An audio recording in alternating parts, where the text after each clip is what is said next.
Welcome to In Your Neighborhood. I'm your host, Charla Brown, and on today's show, we are talking with St. Joseph's Care Group, talking about their outpatient neurology program. My guest today is Susan Redmond Brodeur. Is that how you say the last name, Brodeur? That's right, yeah. And she's a speech pathologist, and welcome to the show, Susan. Thank you very much for having me. I appreciate it. So St. Joseph's is a huge organization. I've had them on once before to talk about the chronic pain management program, and we were saying before we'd even started the show that it's such a big organization that covers so many things. And today we're going to talk about the outpatient neurology program. So tell me a little bit about what that program covers. Okay, well, it's actually a huge range of disciplines and diagnoses that we see. I am a speech language pathologist. I've been fortunate enough to work at St. Joseph's Care Group for 18 years. Mm-hmm, wow. And I work right now with an interprofessional team. So there's myself, a speech pathologist, there's a physiotherapist, occupational therapist, we have a social worker, a psychologist, and a therapeutic recreationist on our team. In addition to our team, we also have single service, we call single service discipline. So if you just need to see an occupational therapist or a speech pathologist, physio, then you can see them individually as well. Right. And so it's neurology, so that means anything to do with brain or spinal cord. And so we see a huge variety of diagnoses there, anything from stroke, brain injury, the obvious ones, but we also see Parkinson's disease, multiple sclerosis, and other spinal injuries and things like that too. So wow, so you work with and help a vast amount of people and probably all ages as well.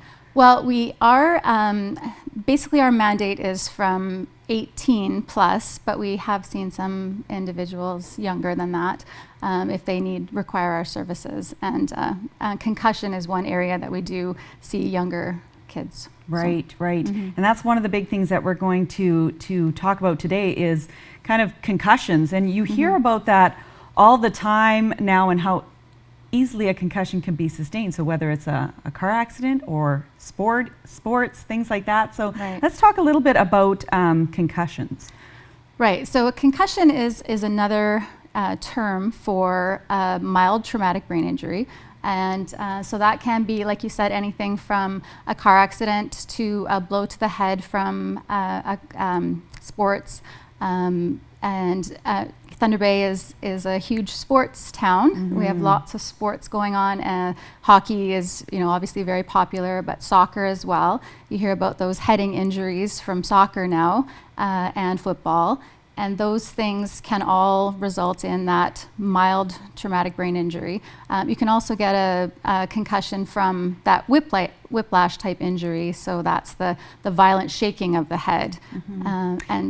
Yeah, and I want to ask about that because I was in an accident last summer, and the questions that they asked me in terms of trouble focusing and concentrating, I would have never thought that you could sustain. I always think of a concussion as you banged your head on something, but that's not necessarily the case. That's true. And there's also the misconception that you lose consciousness, and that isn't always the case either. It does happen, but it's not always the case.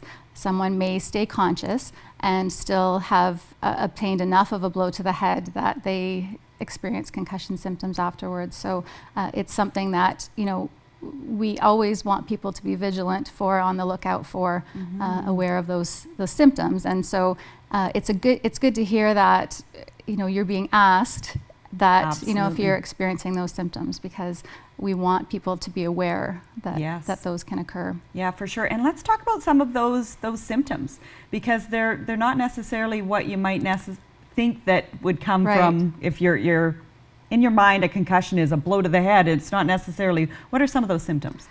Yeah, that's true. The symptoms can be anything from the headache, obviously, dizziness, difficulty with coordination or balance.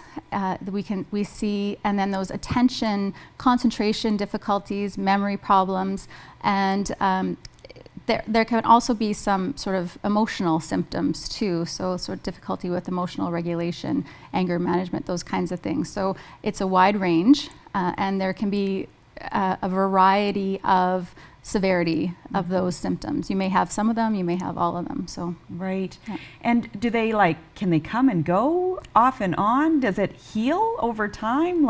It's true, they can come and go. They generally go away, so symptoms of concussion hopefully will diminish or go away after 3 months. If they don't go away, then that's what we call chronic or post-concussion syndrome. So those symptoms that haven't resolved after 3 months and continue on and continue to cause difficulty for people, then we would consider that the post-concussion syndrome. Wow. And how long can something like that last?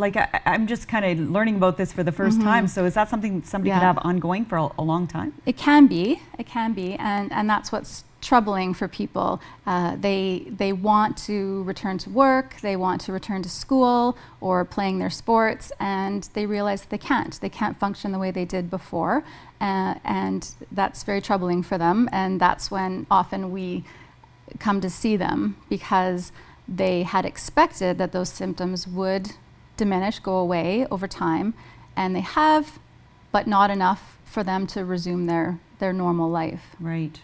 So there's an actual entire program that St. Joe's offers, which is a post-concussion syndrome group for clients. Right. So let's go into detail maybe about what the group is and what kind of things are offered. Okay, so with the increase in awareness of concussions, our referrals skyrocketed. We have a lot of people who are coming to us now who have these post-concussion symptoms, and so we needed to find a way to be able to see as many people as we could and see them in the best possible way, most efficiently. And so we developed a post-concussion group where people can come to us and they can obtain that education, the information that they need that they haven't been able to obtain in a group setting, which is, we know for a lot of our clients, any client who is experiencing something different in their health, having the opportunity to work in a group is very beneficial. And so it's kind of a twofold benefit for us. We can see as many people as possible in the shortest amount of time, and they get the benefit of getting that information from professionals while still being able to also learn and experience things from people who are also suffering. Absolutely. And I guess it's a comfort and being able to share with people who are going through the same thing, because a concussion isn't something necessarily that you're going to be able to see, but you have all these symptoms that you didn't have before, and there's no real rhyme or reason as to when they come or go, or I'm sure there's a lot of that stuff. Definitely. People who are experiencing concussion often feel very isolated because they don't have those overt symptoms. They don't have something that someone can see. They feel often, we call them walking wounded. They're functional to a certain extent. They just can't do the things that they did before as well as they did. And so there's some stigma attached to it that they should be able to get back to what they were doing before, and why can't they? And they also, there are often no obvious signs on a MRI or a CT scan for them to say, this is my injury. So it's difficult for them to be able to sort of express to others what's going on. Yeah, a lot of times people want to see it in black and white. This is what you have. Exactly. And then people want a solution. This is what you do about it, right? Right. Well, we're going to take a quick break, but we're going to be right back with Susan and talk more about the post-concussion syndrome and the program over at St. Joe's.